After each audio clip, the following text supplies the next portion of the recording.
আজকের বিষয় শক্তির অপচয় বা ডিসিপেশন অফ এনার্জি। শক্তির নিত্যতা সূত্র থেকে আমরা জানি শক্তি কখনো বিনাশ করা যায় না বা শক্তির সৃষ্টি করা যায় না, কিন্তু শক্তির অপচয় ঘটতে পারে। অর্থাৎ মোট শক্তির কিছুটা অংশ এমন কোনো শক্তিতে রূপান্তরিত হতে পারে বা চলে যেতে পারে যেটা আমরা ব্যবহারিক কোনো কার্যে প্রয়োগ করতে না পারি। তো এইভাবে কোনো শক্তির অপচয় ঘটতে পারে, তো একেই আমরা শক্তি অপচয় হিসাবে ধরতে পারি। তাহলে যেহেতু শক্তির অপচয় হয়, মানে সিস্টেমে এমন কিছু বলের উপস্থিতি থাকতে পারে যার জন্য কি হবে, কিছু পরিমাণ শক্তি এমন কোনো শক্তিতে রূপান্তরিত হবে যেটা পুনরুদ্ধার করা সম্ভব নয় বা ব্যবহারিক কাজে লাগবে না। তো সেক্ষেত্রে এই শক্তি যেটা চলে যাচ্ছে সেটাকে আমরা বলতে পারি শক্তির অপচয়। তাহলে এইখানে যেহেতু শক্তির অপচয় হয়, সেখান থেকে আমরা যন্ত্রের দক্ষতা সম্পর্কে ধারণা পাব, বা এটা হচ্ছে যন্ত্রের এফিসিয়েন্সি। তো দক্ষতাকে আমরা এইভাবে ডিনোট করতে পারি। ধরে নিচ্ছি দক্ষতা, এটাকে যদি আমরা ইটা চিহ্ন দিয়ে ডিনোট করি, এইটা ইকুয়ালস টু হয়ে যাবে আউটপুট বাই ইনপুট, বা আমরা বলতে পারি যন্ত্র থেকে প্রাপ্ত কার্য অর্থাৎ আউটপুট বাই যন্ত্রে প্রদত্ত শক্তি। কতটা শক্তির জন্য কতটা আমরা কার্য পাচ্ছি, সেইটাই হবে যন্ত্রের দক্ষতা। তো এটা যদি শতকরায় নির্ণয় করি, আমরা একটা শতাংশ ব্যবহার করতে পারি ইন্টু 100%। যেমন যদি আমরা এক্সাম্পল নেই, ধরে নিচ্ছি কোনো যন্ত্রের দক্ষতা দেওয়া আছে, দক্ষতা বা ইটাটা দেওয়া আছে 90%। তাহলে আমরা এটাই লিখতে পারি ইটা ইকুয়ালস টু 90/100। অর্থাৎ যন্ত্রটাকে যদি 100 একক শক্তি দেওয়া হয়, সেক্ষেত্রে যন্ত্র থেকে যে কার্যটা পাবো সেটা হয়ে যাবে 90। অর্থাৎ নিচে লিখতে পারি প্রদত্ত শক্তি সমান 100 এককে লিখছি, এবং কার্য বা লিখতে পারি প্রাপ্ত কার্য সমান 90 বা 90 একক। এইভাবে আমরা কোনো যন্ত্রের দক্ষতা নির্ণয় করতে পারি। যেমন বৈদ্যুতিক যন্ত্রের ক্ষেত্রে কিছু রেটিং ব্যবহার করা হয়, সেটা 2 স্টার হবে, 3 স্টার হবে না 5 স্টার হবে, তার উপর ডিপেন্ড করছে তার দক্ষতা কতটা, বা যে পরিমাণ আমরা শক্তি তাকে দিচ্ছি তার কতটা অংশে সে কার্যে রূপান্তর করে ফেরত দিবে। নেক্সট আমরা একটি ক্যালকুলেশন করব এইখানে। যেমন ঘর্ষণের বিরুদ্ধে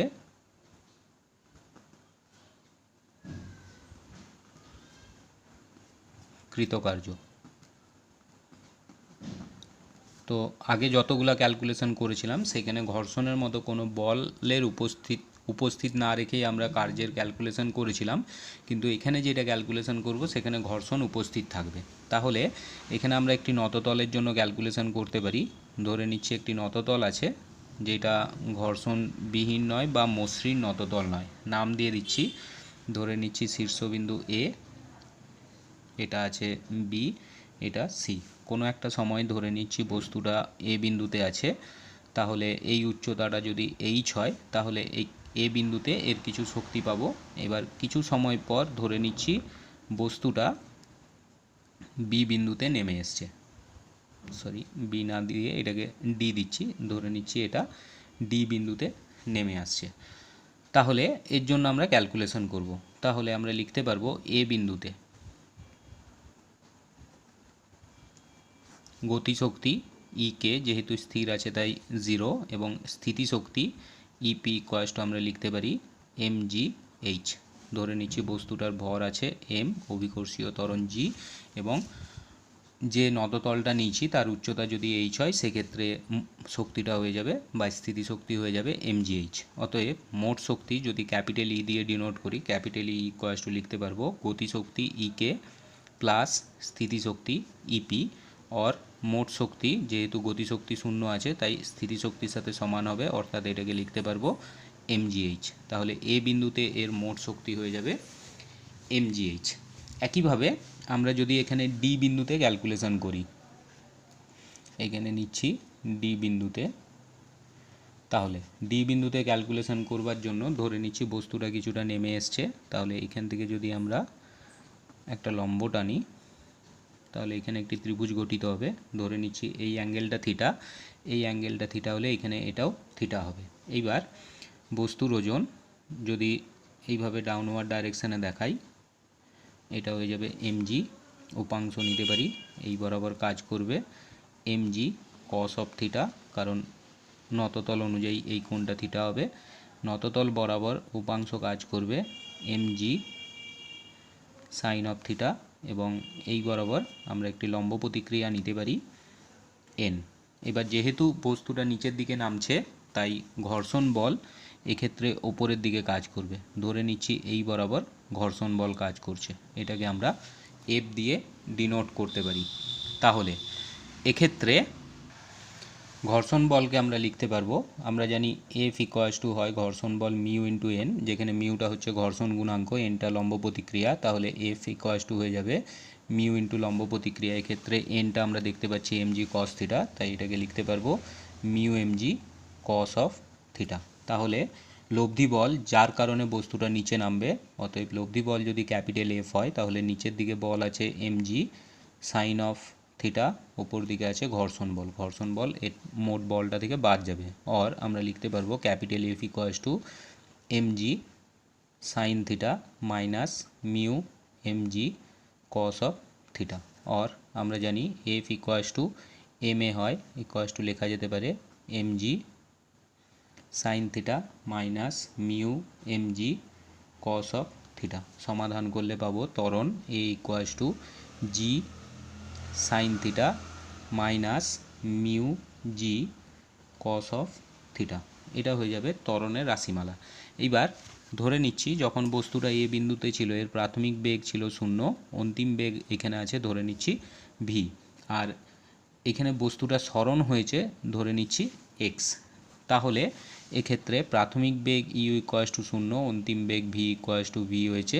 ত্বরণ A = আছে g sine theta minus mu g cos of theta, আর সরণ এক্ষেত্রে আমরা এক্স নিতে পারি। অতএব সমীকরণ নেব v² = u² minus plus 2 into A into S. যেহেতু ইউটা 0 আছে, তাহলে v² = হয়ে যাবে 2 ইন্টু এক্স, জিটা কমন নিতে পারি sign theta minus mu cos of theta. অতএব ডি বিন্দুতে গতিশক্তি ইকে = লেখা যেতে পারে হাফ এম ভি স্কোয়ার, বা এখান থেকে চলে আসবে half M into 2gx into sine theta minus mu cos of theta. Or আমরা লিখতে পারি ইকে গতিশক্তি = 2 ক্যান্সেল হচ্ছে mgx sine of theta minus mu cos of theta. তাহলে এটা গতিশক্তি চলে এলো। একইভাবে স্থিতিশক্তি ইপি দিয়ে ডিনোট করলে পুরো উচ্চতাটা এইচ ছিল, তাহলে যদি নাম দেই এই বিন্দুটাকে যদি ই দেই, তাহলে এখান থেকে এই মানটা হয়ে যাবে এক্স সাইন থিটা, তাহলে বাকিটা হয়ে যাবে H minus X sine of theta. তাহলে স্থিতিশক্তি হয়ে যাবে mg ইন্টু বাকি উচ্চতা, অর্থাৎ বিই লিখতে পারি, অর্থাৎ এটাকে লেখা যেতে পারে H minus X sine of theta. অতএব মোট শক্তি capital E = EK plus EP, replace করলে পাবো ক্যাপিটাল ই সমান ইকে, mg এক্স ভেতরে পাঠালে পাবো sine theta minus mu mg X cos of theta. স্থিতিশক্তি হয়ে যাবে mg এইচ প্লাসে minus mg X sine of theta. তাহলে দেখা যাচ্ছে এটার সাথে এটা ক্যান্সেল হয়ে যাচ্ছে। और মোট শক্তি লিখতে পারবো capital E = mgh minus mu mg cos of theta. তাহলে মোট শক্তির রাশিমালা আসছে এই রকমের। তাহলে আমরা ফাইনাল এক্সপ্রেশনটা আরেকবার এক্ষেত্রে লিখে নিচ্ছি। ক্যাপিটাল ই = পেলাম mgh minus mu mg cos of theta. তাহলে এটা সিম্পলিফাই করলে লিখতে পারবো ক্যাপিটাল ই = mgh মাইনাস, এক্ষেত্রে যদি আমরা মিউ এমজি কস থিটা, অর্থাৎ এইটা কত হবে, এন লিখতে পারবো, এখানে একটা এক্স ছিল, এটা হয়ে যাবে mu MG cos of theta into X. এইবার আমরা পেয়েছিলাম ঘর্ষণ বল F equals to mu into N, বা পেয়েছিলাম mu into N equals to ছিল এমজি কস অফ থিটা। তাহলে রিপ্লেস করলে পাবো capital E equals to MGH minus ঘর্ষণ বল ইন্টু দূরত্ব। অর্থাৎ দেখা যাচ্ছে এ বিন্দুতে মোট শক্তিটা ছিল capital E equals to MGH, কিন্তু ডি বিন্দুতে মোট শক্তিটা এলো capital E equals to MGH minus FX. অর্থাৎ দেখতে পাচ্ছি এখানে শক্তিটা সংরক্ষিত নয়, এখানে এই এফএক্স পরিমাণ শক্তি কমে গেছে, বা বলতে পারি শক্তির অপচয় ঘটেছে। এটাই ঘর্ষণ বলের জন্য অপচয়, এটা আমরা পুনরুদ্ধার করতে পারবো না। তাহলে ঘর্ষণ বলের জন্য যে কৃতকার্য আসবে সেটাকে যদি ডাব্লিউ সাফিক্স এফ অর্থাৎ ফ্রিকশানের জন্য লিখি, তার মানটা আসবে mu MG cos of theta into x, বা আমরা লিখতে পারি এফ এক্স। এটাই হচ্ছে ঘর্ষণ বলের জন্য অপচয়ী শক্তি, যেটা আমরা পুনরুদ্ধার করতে পারবো না, বা যার জন্য কি হবে, যান্ত্রিক শক্তির সংরক্ষণ সূত্র এক্ষেত্রে প্রযোজ্য হবে না, কারণ এ বিন্দুতে মোট শক্তি আর বি বিন্দুতে মোট শক্তির পরিমাণটা আলাদা হয়ে যাচ্ছে, বা এ বিন্দুর মোট শক্তি গ্রেটার দ্যান ডি বিন্দুর মোট শক্তি। তো তাই এখানে শক্তির সংরক্ষণ প্রযোজ্য হবে না, শক্তি কিছুটা হলেও অপচয় ঘটবে। তাহলে এখানে আমরা দুটো সংস্থা পেলাম, একটার ক্ষেত্রে শক্তিটা সংরক্ষিত ছিল, আর একটার ক্ষেত্রে শক্তির অপচয় ঘটেছে। অর্থাৎ একটি সংরক্ষী সিস্টেম আর একটা হচ্ছে অসংরক্ষী সিস্টেম, মানে একটার ক্ষেত্রে শক্তিটা সংরক্ষিত আর একটার ক্ষেত্রে শক্তিটা অসংরক্ষিত। তো শক্তির সংরক্ষণ অনুযায়ী বা সংরক্ষী আর অসংরক্ষী সিস্টেম অনুযায়ী এখানে আমার দু ধরনের বল আসবে। একটাকে বলা হবে সংরক্ষী বল, এর সংজ্ঞা আমরা এরকম নিতে পারি, যে সংস্থার যান্ত্রিক শক্তি সংরক্ষিত থাকে তাকে সংরক্ষী সংস্থা বলা হয়, এবং এরূপ সংস্থায় ক্রিয়াশীল বলকে আমরা সংরক্ষী বল বলবো। তাহলে সংরক্ষী বলের ধর্ম হচ্ছে এটা কাজ করবে হচ্ছে সংরক্ষী সংস্থায়, সংরক্ষী সংস্থায় যে বল কাজ করে তাকে সংরক্ষী বল বলা হয়। এটার এক্সাম্পল নিতে পারি, যেমন চুম্বক বল,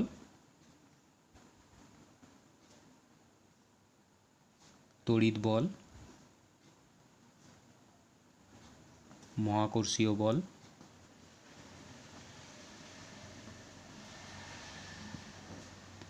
ইত্যাদি। এর জন্য যে কৃতকার্যটা হবে সেটা পুনরুদ্ধার করা সম্ভব। তো একইভাবে যদি আমরা অসংরক্ষী বলের সংজ্ঞা নিই,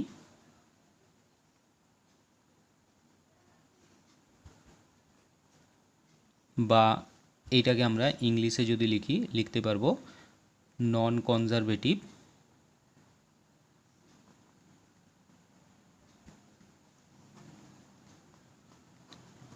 ফোর্স। তাহলে নন কনজারভেটিভ ফোর্সের সংজ্ঞা আমরা এরকম নিতে পারি, বলতে পারি যে সংস্থায় বাধাজনিত বল উপস্থিত থাকে সেখানে যান্ত্রিক শক্তি সংরক্ষিত থাকে না। যেমন আমরা এই ক্যালকুলেশনটার জন্য যেটা নিলাম, বরং যান্ত্রিক শক্তি নষ্ট হয় বলতে এক্ষেত্রে অপচয় বোঝাচ্ছে। এ ধরনের সংস্থাকে অসংরক্ষী সংস্থা বা নন কনজারভেটিভ সিস্টেম বলা হয়, এবং এই বাধাজনিত বলকে অসংরক্ষী বল বলা হয়। তাহলে অসংরক্ষী বল কাজ করবে হচ্ছে যেখানে শক্তিটা সংরক্ষিত নয় বা অসংরক্ষী সংস্থায়।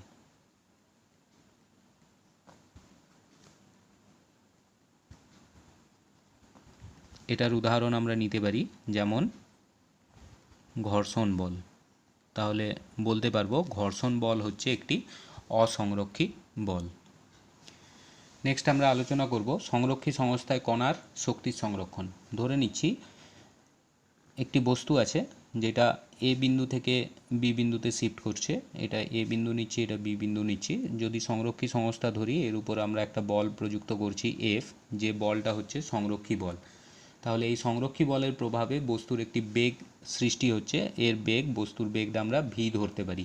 এবার কোনো একটি ক্ষুদ্র পোর্শন, অর্থাৎ যদি আমরা ডিআর এর জন্য ক্যালকুলেশন করি, তাহলে ডিআর পোর্শনের জন্য কৃতকার্য যদি আমরা ডিডব্লিউ লিখি, ডিডব্লিউ ইকুয়ালস টু লিখতে পারবো প্রযুক্ত বল ডট ডিআর। এটা হয়ে যাবে এক্ষেত্রে কৃতকার্যের রাশিমালা। যেহেতু কার্যটা স্কেলার রাশি, তাই এখানে কোনো ভেক্টর চিহ্ন পড়ছে না। এবার এটাকে যদি আমরা অ্যারেঞ্জমেন্ট করি পাবো, এফটাকে লিখতে পারবো M into A dot DR, বা লেখা যেতে পারে M into DV by DT, differential ফর্মে লিখছি, ডট ডিআর।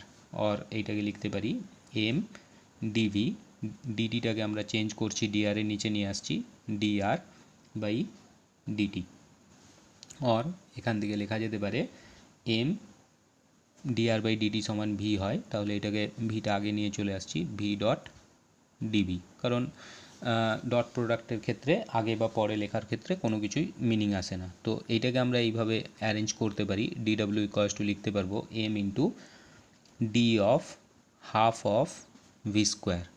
কীভাবে এলো, ধরে নিচ্ছি এটাকে যদি ডেরিভেটিভ করি, D of half of V square, এটাকে আমরা লিখতে পারবো, হাফটা বাইরে নিচ্ছি, ডি অফ ভি স্কোয়ার। এবার ভিটার ডেরিভেটিভ করবার জন্য এখানে আমি একটা ডিভি নিতে পারি আর এখানে একটি ডিভি বসাবো। এবার D DV of V square, এটার মান আসবে, হাফটা বাইরে রয়ে যাচ্ছে, এটা হয়ে যাবে 2 ইন্টু ভি ইন্টু ডিভি, তাহলে 2 2 ক্যান্সেল হলে পড়ে থাকবে ভি ডিভি। তাহলে দেখতে পাচ্ছি ভি ডিভিকে লেখা যেতে পারে D of half V square. তাহলে এখানে আমাদের ভি ডিভি ছিল, সেটাকে আমরা এইভাবে অ্যারেঞ্জ করে লিখতে পারি। এবার এখানে ডট প্রোডাক্টটা আমরা রাখছি না, কারণ ভি এবং ডিভির মধ্যে অ্যাঙ্গেলটা থিটা ইকুয়ালস টু 0 ডিগ্রি আছে, তাহলে কস 0 যেহেতু 1 হয়, তাই এখানে ওটা আর রয়েছে না। এইবার কণাটি যখন এ থেকে বি বিন্দুতে নিয়ে যেতে এফ বল দ্বারা কৃতকার্য হয়, তাহলে মোট কৃতকার্যটা নির্ণয় করতে চাইছি আমরা এ থেকে বি এর। তাহলে এটাকে লিখতে পারবো, মোট কৃতকার্য যদি ডাব্লিউ হয়, W equals to integration A to B, পুরোটা ইন্টিগ্রেশন করলেই পাবো এফ ডট ডিআর, বা এটাকে আমরা লিখতে পারবো ইন্টিগ্রেশন এ টু বি, এই মানটা বসাতে পারি এক্ষেত্রে M D of half V square. और এমটা যদি বাইরে বের করে দেই পেয়ে যাব হাফ ভি স্কোয়ার, কারণ ডিএক্সের ইন্টিগ্রেশন সেক্ষেত্রে এক্সই হবে। আর লিমিটটা বসাতে পারি, ধরে নিচ্ছি এ বিন্দুতে বেগ আছে ভি এ, বিতে আছে ভিবি, তাহলে এটা লিমিট বসালে পাবো half M VB square minus half M V square, higher limit minus lower limit. আবার এই জিনিসটাই যদি আমরা স্থিতিশক্তির জন্য লিখি, তাহলে স্থিতিশক্তির কারণে যেহেতু গতিশক্তি বাড়ছে, স্থিতিশক্তি হ্রাস পাবে, F dot DR equals to লিখতে পারি মাইনাস অফ ডিইউ, স্থিতিশক্তির পরিবর্তন।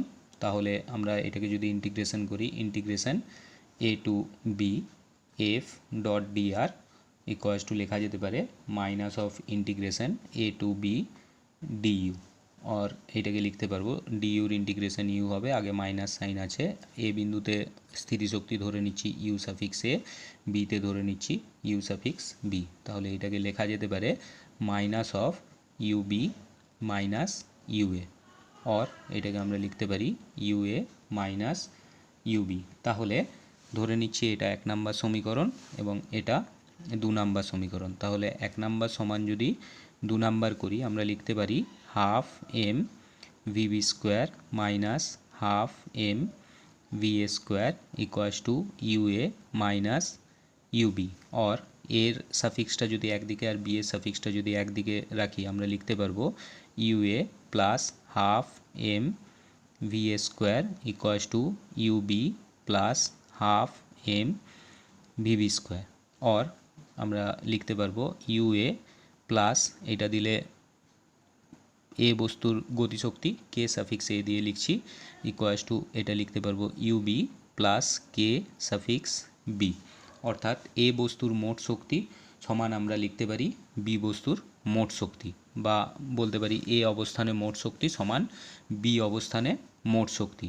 और এটা জেনারেলাইজ করলে আমরা লিখতে পারবো ইউ প্লাস কে, অর্থাৎ স্থিতিশক্তি প্লাস গতিশক্তি সমান ধ্রুবক। তাহলে এখান থেকে আমরা বলতে পারি সংরক্ষী সংস্থার বা সংরক্ষী বল ক্ষেত্রে, অর্থাৎ সংরক্ষী সংস্থায় প্রতি বিন্দুতে কণার গতিশক্তি ও স্থিতিশক্তির সমষ্টি সর্বদা ধ্রুবক থাকে, অর্থাৎ এরূপ ক্ষেত্রে কণার মোট শক্তি সর্বদা ধ্রুবক। সংরক্ষী সংস্থার ক্ষেত্রে আমরা আগেই বলেছি সেই সংস্থায় সংরক্ষী সংস্থা হবে যাতে সংরক্ষী বল কাজ করবে, সেখানে মোট শক্তিটা ধ্রুবক থাকবে। এটাই হচ্ছে সংরক্ষী সংস্থার মেন ধর্ম। নেক্সট আমরা আলোচনা করব ভর ও শক্তির তুল্যতা। এখানে আমাদের ওই বিখ্যাত সমীকরণ আসবে ই সমান এমসি স্কোয়ার। এটা আমরা এইভাবে আলোচনা করতে পারি, শক্তির অপর একটি রূপ হলো ভর। পদার্থকে শক্তিতে বা শক্তিকে পদার্থে রূপান্তর করা সম্ভব। কোনো পদার্থের এম ভর যদি সম্পূর্ণভাবে শক্তিতে রূপান্তরিত হয় তাহলে শক্তির মোট পরিমাণ হয় ই সমান এমসি স্কোয়ার। এটা হচ্ছে ভর ও শক্তির রূপান্তরের সমীকরণ, ই সমান এমসি স্কোয়ার। তাহলে যদি আমরা একটা এক্সাম্পল নিই, ধরে নিচ্ছি আমার কাছে একটি ভর আছে যার মানটা হচ্ছে 1 কেজি। তাহলে যদি এই পুরো 1 কেজি ভরটাকে আমরা শক্তিতে রূপান্তর করি তাহলে ক্যাপিটাল ইটা হয়ে যাবে, এমের জায়গায় আমরা 1 বসাতে পারি, সিটা হচ্ছে শূন্য মাধ্যমে আলোর বেগ অর্থাৎ 3 ইন্টু 10⁸ মিটার পার সেকেন্ডের মান হয়, স্কোয়ার বসাতে পারি। তাহলে এত জুল পরিমাণ শক্তি পাবো, বা এটা লিখতে পারবো 9 ইন্টু 10⁻16 জুল আমরা শক্তি পাবো। একইভাবে যদি আমরা এটা সিজিএসে ক্যালকুলেশন করতাম, অর্থাৎ এম ইকুয়ালস টু যদি আমরা 1 গ্রামকে রূপান্তর করতাম, ডাইরেক্ট আমরা জুলটাকে আর্গে নিয়ে গিয়েও ক্যালকুলেশন করতে পারি, বা আমরা যদি ই সমান এমসি স্কোয়ার ভেঙেই করি লিখতে পারবো ই সমান এমসি স্কোয়ার। এমের জায়গায় আমরা 1 গ্রাম বসাচ্ছি, সিটা সেক্ষেত্রে হয়ে যাবে 3 ইন্টু 10⁻10 সেন্টিমিটার পার সেকেন্ড, তার স্কোয়ার হয়ে যাবে। তাহলে এটা হয়ে যাবে 9 ইন্টু 10⁻20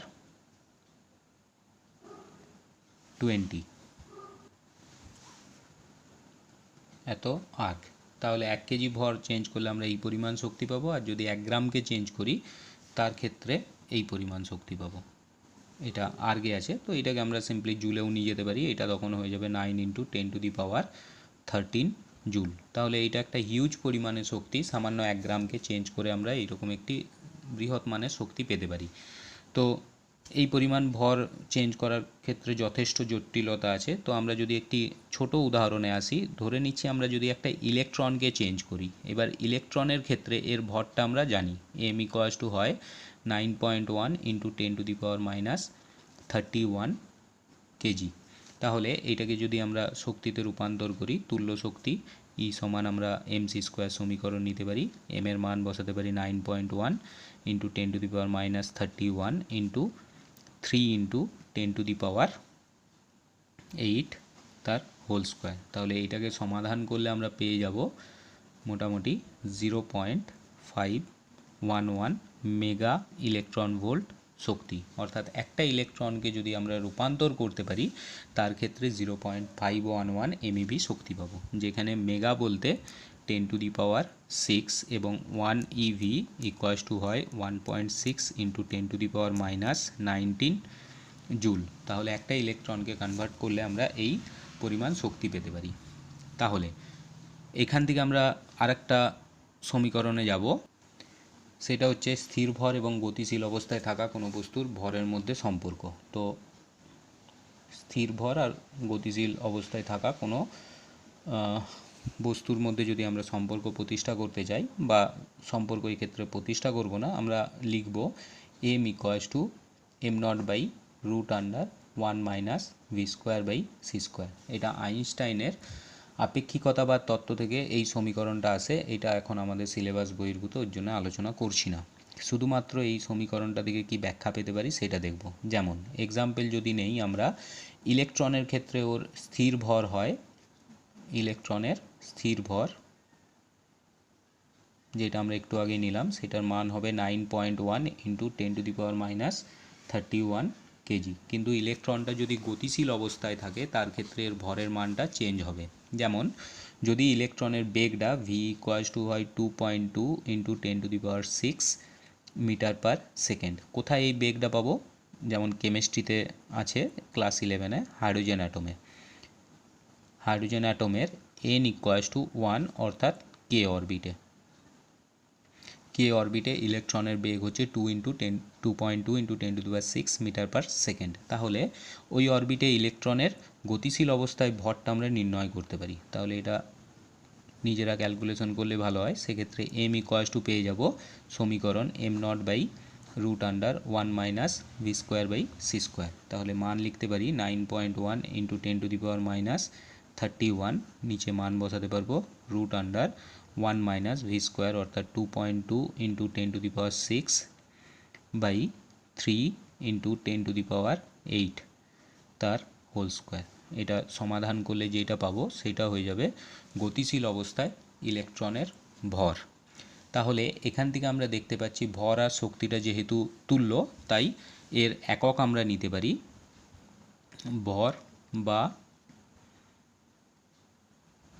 শক্তির একক।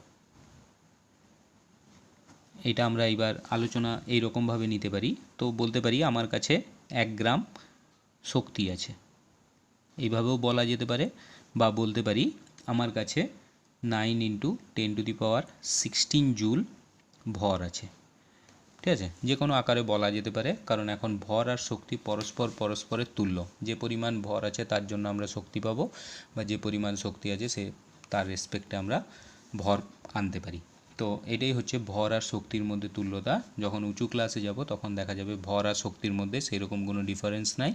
তো এককটাও কী করবো, আমরা সেম আকারেই লিখতে পারি। তো এটাই হচ্ছে তুল্যতার সমীকরণ বা সূত্র।